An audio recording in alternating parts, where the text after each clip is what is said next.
গ্রাম আমাদের কম বেশি সবারই অনেক পছন্দের, তবে টাঙ্গাইল জেলায় আমার সব থেকে প্রিয় হচ্ছে আমাদের গ্রাম। শুধু আমার প্রিয় গ্রাম বললে ভুল হবে, আমাদের গ্রাম এখন আপনাদের অনেক বেশি পছন্দের হয়ে গিয়েছে। তো হ্যালো এভরিওয়ান, আসসালামু আলাইকুম, it's me Mawa. I hope আপনারা সবাই ভালো আছেন। Welcome to my new another village mini blog. আমাদের গ্রামের সৌন্দর্যের কথা অলরেডি আপনারা সবাই জানেন। ব্লগ রিলেটেড রিকোয়েস্টে আপনারা সবচেয়ে বেশি আমাদের গ্রামের ভিডিও দেখতে চান। পার্সোনালি আমাদের গ্রামের ভিডিওগুলো আপনাদের সাথে শেয়ার করতে আমার অনেক ভালো লাগে। আমার দিক থেকে টাঙ্গাইল জেলায় আমাদের গ্রাম সব থেকে প্রিয় মনে হলেও এইটা কিন্তু সবার দিক থেকে সেম না। প্রতিটা গ্রামেরই আলাদা সৌন্দর্য রয়েছে, যেটা কোনোভাবেই কম্পেয়ার করা যাবে না। আমাদের গ্রামের উত্তর চকে সবচেয়ে সুন্দর এবং ভাইরাল যে রাস্তাটা, সেটা আপনাদেরকে আজকে ঘুরে ঘুরে দেখাবো। মেইন লোকেশনে যেতে প্রায় অনেকটা রাস্তা হেঁটে যেতে হয়, বাইক নিয়ে আসলে এখানে ইজি বা রিক্সা নিয়ে। আপনারা সম্পূর্ণ রাস্তায় যদি হেঁটে আসেন তাহলেই আসল সৌন্দর্যটা উপভোগ করতে পারবেন। ঠিক আছে, এত পরিমাণে জল পায়ে ধরতে দেখে আমার অনেক লোভ হচ্ছিল। রাস্তায় একটা পড়েছিল, ওটা নিয়ে আমি খেয়েছিলাম, কারণ পাড়ার কোনো অপশনই ছিল না। একটু সামনের দিকে আগাতেই দেখি এই হাঁসগুলোর মালিক ওদেরকে পানিতে নামানোর জন্য অনেক ট্রাই করতেছিল, বাট ওরা কোনোভাবে যাচ্ছিল না। এরপর আমি নিজেই ওদের সাথে এক প্রকার যুদ্ধ শুরু করি। প্রায় অনেকক্ষণ দৌড়াদৌড়ি করার পর ফাইনালি আমি ওদেরকে পানিতে নামাতে পেরেছি। সারাদিন পুরোপুরি একটা বৃষ্টি বৃষ্টি ওয়েদার ছিল, বাট যখনই একটু ঘুরতে বের হয়েছি আর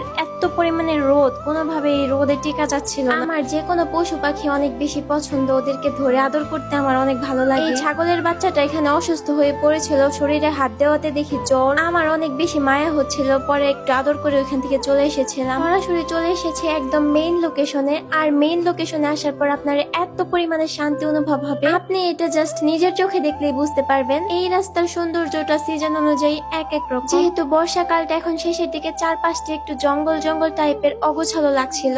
এইখানকার বেস্ট ভিউ থাকে শীতকালে, রমজান মাসে আর বর্ষার শুরুর দিকে। আমার নিজের দিক থেকে বলতে গেলে এটা যেহেতু আমাদের গ্রাম, এইখানকার ভিউ আমার সবসময় পছন্দ। আমি জাস্ট একদম ছাগলদের রাজ্যে চলে এসেছি। এখানে এত পরিমাণে ছাগল দেখলে আমার বান্দরামি শুরু হয়ে যায়। সত্যি কথা বলতে গেলে মানুষ নামের শত্রুদের সাথে মেশার থেকে এই ছাগলদের সাথে মেশা অনেক ভালো। দেন হচ্ছে এই রাস্তা দিয়ে ছোট ছোট ছেলেগুলো সাইকেল চালাচ্ছে, ওদেরকে দেখে আমার অনেক বেশি ইচ্ছে হচ্ছিল সাইকেল চালানো। আমি আসলে অনেক দিন ধরে সাইকেল চালাই না, সেজন্যই বারবার পড়ে যাচ্ছে। আর সাইকেলটা আমার থেকে সাইজে অনেক বেশি ছোট। এরপর ওরা পিছনে ধরে ধাক্কা দিয়েছিল, সেজন্যই মোটামুটি অনেকটা চালাতে পেরেছি। কথা বলতে হাতে পায়ে বড় হয়েছি, মন মানসিকতা একদম ছোট বাচ্চাদের মতো। ছোট বাচ্চাদের মতো করতে পারলে এক প্রকার মানসিক শান্তি পাই। এরপর ওরা দেখি রাস্তার পাশে পানিতে বড়শি দিয়ে মাছ ধরতেছিল। অলরেডি দুইটা মাছ ধরেও ফেলছে। শামুক বড়শিতে লাগিয়ে আর কি মাছ ধরতেছিল। আমাদের গ্রামে বর্ষাকালে পানি আসে, আমরাও ছোটবেলায় অনেক মাছ ধরতাম। অনেক চেষ্টা করার পরও আমি এখান থেকে একটা মাছও ধরতে পারি। সন্ধ্যা হয়ে গিয়েছে, আমি বাড়িতে চলে যাব। তখন আমার এক ছোট ভাইয়ের সাথে দেখা। ও বলছিল, আপু তুমি একটু দাঁড়াও, আমি তোমাকে কয়েকটা সুন্দর করে ছবি তুলে দিই। আমি সাজগোজ ছাড়া একদম বলদের মতো হয়েছিলাম।